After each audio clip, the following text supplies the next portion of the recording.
we're just about ready to wrap it up, but I thought maybe can I bring in something that's quite fascinating to me about a I think client. from my point of view, feel free to do it because I've got time today, Okay. so why the heck not? All right. So I received an email from someone, and what I'm going to do, well, is going to have to help me with this and edit out as I do a share.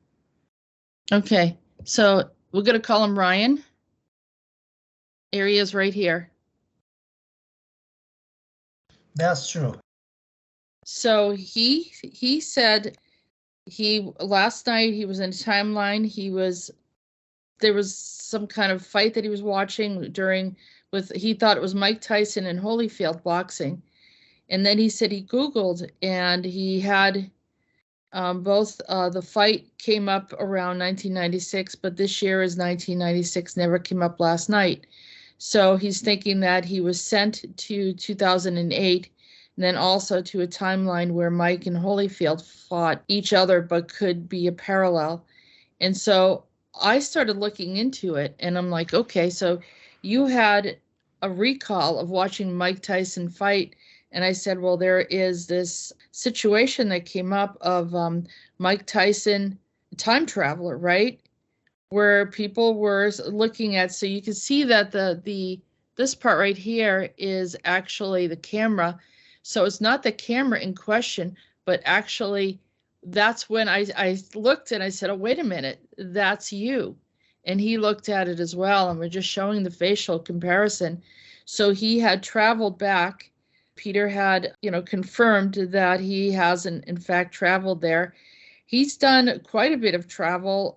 He talks about different places that he's been to in these other realities, and also some of them were really, really very bad. And I guess I could, talk about some of it with his permission. But yeah, he saw that there was like another Nazi reality.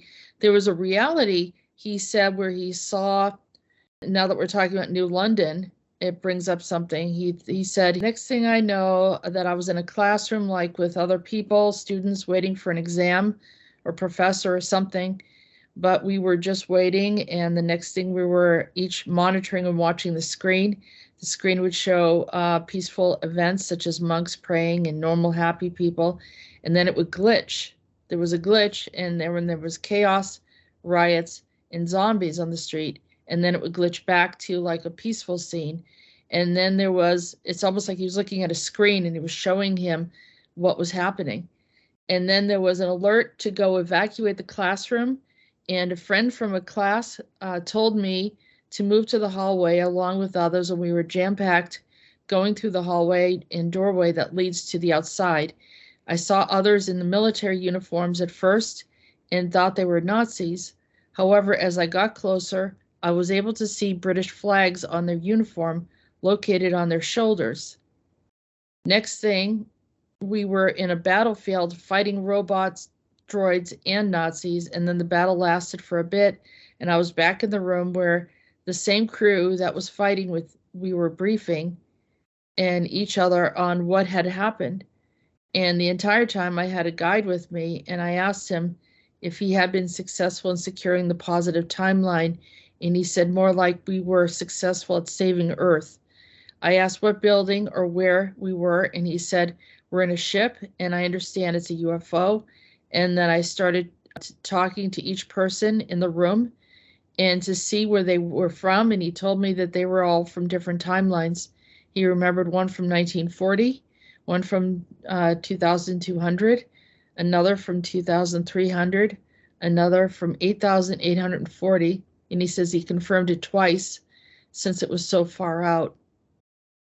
Then I asked if all of them retain the memory when they're back in their actual time, and they said normally. I told them that for me, although I remembered vividly, it's often only bits and pieces, and they laughed and they said that I have a bad guide, but now should be good. And I asked my guide to fully remember this experience, so also he didn't show this to me in meditation. The guide doesn't seem to have an answer as to now, and I think back, it makes sense, not in meditation because only in dreams where I may be able to bilocate for these missions. So he's like literally going into these different locations, and you can see he saw that whole scenario. And then, of course, he ended up, seeing this uniform that he thought were Nazis, but they're actually, kind of creating some kind of dealing with chaos or whatever, but they were wearing, it was like a British flag or a British emblem on their uniform. Yeah, you are right. You are right. And actually, it was one case of scenario how it was, quote unquote, played out.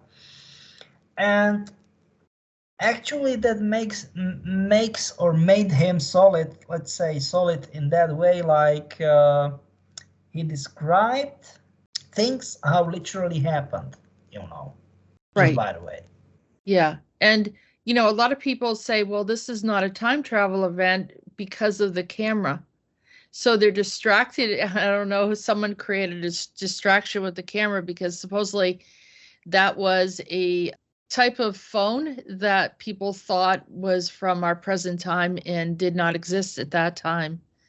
But it turns out to be like a video camera that people could have access to at that time. So Yeah. that wasn't the issue. The issue is, all right, that's the distraction, and that way you don't see Ryan there in the picture. So yeah, you are right. But he did have a bit of was a little confused about who was in the fight, and I think he's probably been to more than one fight.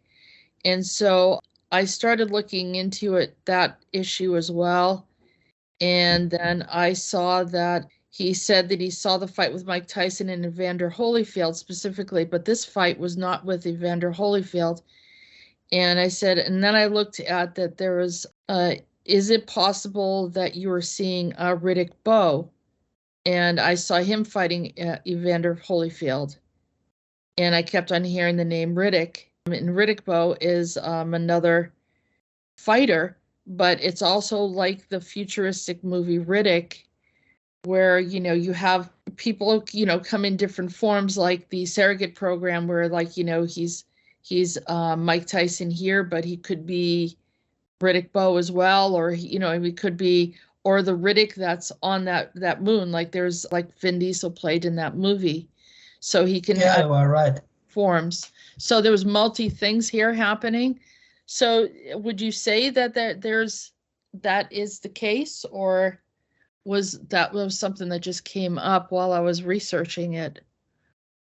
No, definitely this is as you said it, the case. Yep. You are right. Okay, so to follow up with what Ryan was saying, here is the well-known information regarding boxing fans are convinced there's a time traveler in 1995 Mike Tyson fight video. He actually fights Pete McNeeley, which he wins, and they have this image. People start looking at this mobile, what looks like a mobile phone, whether it's Apple or Samsung, and the design and everything. And so, this video is about time travel. So we're trying to sort things out and see what was going on. Now, I was aware of this, but when Ryan told me about it, I started to think back at this incident, knowing that Mike Tyson had this history behind it. Remember, we showed this is actually Ryan right here. We have a confirmation from the ACIO, and that's for some of you who don't know, that's Advanced Alien Intelligence Organization. And so we're going to go to the next shot, because he said that he saw a fight between Mike Tyson and Evander Holyfield in 1996. So here is Peter McNeeley, and that's the fight between him and Peter McNeeley in 1995 that was in question. So here is the fight with Mike Tyson versus Evander Holyfield, which actually did happen in 1996. Although we don't have an image of Ryan being there at that time, there is no picture that shows him like it did in this earlier picture that we just looked at, where we see him in the screen. So apparently he's been in more than one fight. according to some of his abilities. I also was picking up something about Riddick Bowe, and for some reason that just really stood out to me. Mike Tyson never did fight Riddick Bowe, which I thought was interesting. It says here that he almost took on every challenger there was during this time. A matchup against Riddick Bowe never took place. Since the fight between the two never came to fruition, there has always been a constant debate about who would have won if Tyson and Bowe fought. And my thoughts were, is it possible that Mike might be connected to Riddick Bowe? And I started looking at, we're going to come back here, Mike Tyson fighting Pete McNeeley. As you look down, there's another individual by the name of Donovan Razor Rudick, which is very close to Riddick Bowe. And here he is. It looks like, I believe he did fight, who won the match between Tyson and Razor Rudick. And it was a unanimous decision of Tyson winning. So we see that. And then we see that they didn't, the names are very similar. There's Riddick and Rudick. But my question is, why did I start seeing Riddick Bowe when I was looking at some of the information and almost seeing like an overlay, or that Mike Tyson has what's called the surrogate program, where it's another aspect of Mike Tyson, which would make sense why he didn't fight himself then in that situation, which I know it's a stretch for some of you, but when you start looking at the strangeness of our reality and what they're doing with the souls coming back, surrogate program is multiple lifetimes, multiple expressions of oneself in one lifetime. And so, which I'm sure he's been in the space program, which is very much up the alley of the movie Riddick, where this is the scenario with Vin Diesel, who was left for dead on a sun-scorched planet and finds himself up against an alien race of predators, activating on emergency beacon alerts. 2 ships, one carrying a new breed of mercenary, the other captained by a man from Riddick's past. So this is the whole series called Riddick, and I don't know, it wraps up some of the things that I was seeing earlier. And there's Vin Diesel. So is Vin Diesel then connected? Very curious. So let me know your thoughts. And that's a wrap.